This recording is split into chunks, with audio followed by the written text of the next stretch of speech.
முழு பூசணிக்காய சோத்துல மறைச்சதுன்னு ஒரு கதை நம்ம கேள்விப்பட்டிருக்கோம். அதோடைய விளக்கம் யாருக்கா தெரியுமா? ஒரு புத்தகத்துல தான் படிச்சேன். அது உண்மையா என்னன்னு தெரியல, ஆனா நல்லா இருந்தது. என்ன அப்படின்னா, ரொம்ப காலத்துக்கு முன்னாடி ஒரு பெரிய பணக்காரர் ஒரு ஊர்ல இருந்திருக்கிறார். இந்த பணக்காரர் வீட்டுக்கு பக்கத்துல ஒரு ஏழை, ஒரு குடியானவன் இருந்திருக்கிறார். அவரு இந்த பூசணிக்காய் கொடி அவர் வீட்டுல வளர்த்திருக்கிறார். நல்ல அழகான பெரிய பூசணிக்காய் விளைஞ்சிருக்குது. இந்த பணக்காரர் வாயை திறந்து கேட்டிருக்கலாம், இல்ல காசு கொடுத்து வாங்கியிருக்கலாம். சில பெரிய மனிதர்களுக்கு எப்பயுமே கொஞ்சம் சின்ன புத்தி உண்டு. படக்குன்னு யாரும் பார்க்கல நினைச்சு அந்த பூசணிக்காவை திருடிட்டு வந்து குழம்பு வச்சு சாப்பிட்டார். பெரியவங்க செய்யற தப்பு அவங்கள தவிர எல்லாருக்குமே தெரிஞ்சு போயிடும். எல்லாருக்கும் தெரிஞ்சிருச்சு, இந்த பூசணிக்காய் திருடினார்ல அவர் வீட்டுக்கு பின்னாடி தான் என் மச்சனே இருக்கான், இந்த பூசணிக்காய் திருடினார்ல அவருக்கு பக்கத்து தெருவில் தான் என் பிள்ளை டியூஷன் படிக்குது, இந்த பூசணிக்காய் திருடினார்ல அந்த தெருவில் தான் நாங்கள் வீடு பார்த்துருக்கோம், இப்படியே சொல்லியிருக்காங்க. காலம் ஓடிக்கொண்டே இருக்கிறது. 2வது தலைமுறை, 3வது 4வது தலைமுறை வந்துருச்சு. ஒத்த பூசணிக்காய் திருடிட்டு அந்த குடும்பமே அசிங்கப்பட்டிருக்கு. அதுக்கப்புறம் எல்லாம் நல்லவங்களா தான் இருந்திருக்காங்க. இந்த 4வது தலைமுறை பேரனுக்கு ரொம்ப சங்கட்டமா இருந்திருக்கு. என்னையா அந்த ஆளு ஒரு பூசணிக்காவை திருட போக நம்ம ரோட்ல போகும்போது இந்த பூசணிக்காய் திருடினார்ல அவருடைய பேரன்னு சொல்லி அசிங்கப்படுத்துறாங்களேன்ட்டு அவங்க ஊருக்கு ஒரு ஞானி வந்திருக்கிறார். அவர்கிட்ட போய் சொல்லி அழுதுருக்கான். பணம் காசு சொத்தெல்லாம் இருக்கு, நான் பூசணிக்காய் திருடினாங்கன்னு ரொம்ப அசிங்கப்படுத்துறாங்க சாமி, இது என்ன செய்யறது, என்ன செஞ்ச இந்த பேர் மறையும். அவர் அப்படியே உனக்கு குறுகுறுன்னு ஒரு 5 நிமிஷம் பார்த்துருக்காரு.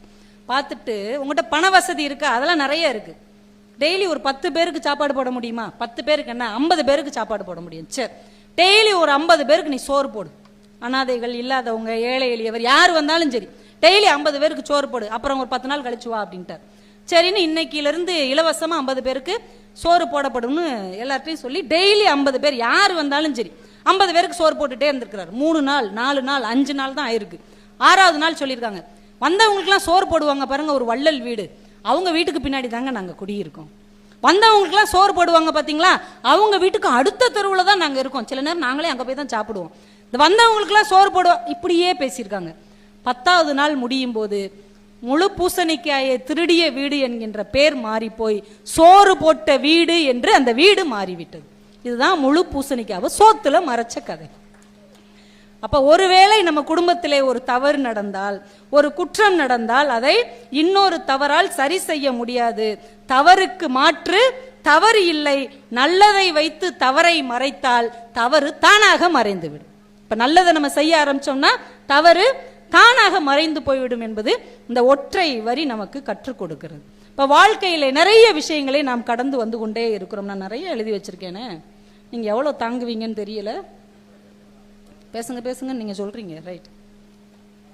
2 விஷயம், தண்ணி குடிச்சிட்டு பேசுங்க அப்படிங்கிறாரு. அவருக்கு தண்ணி தவிக்குது நான் பேசினேன்.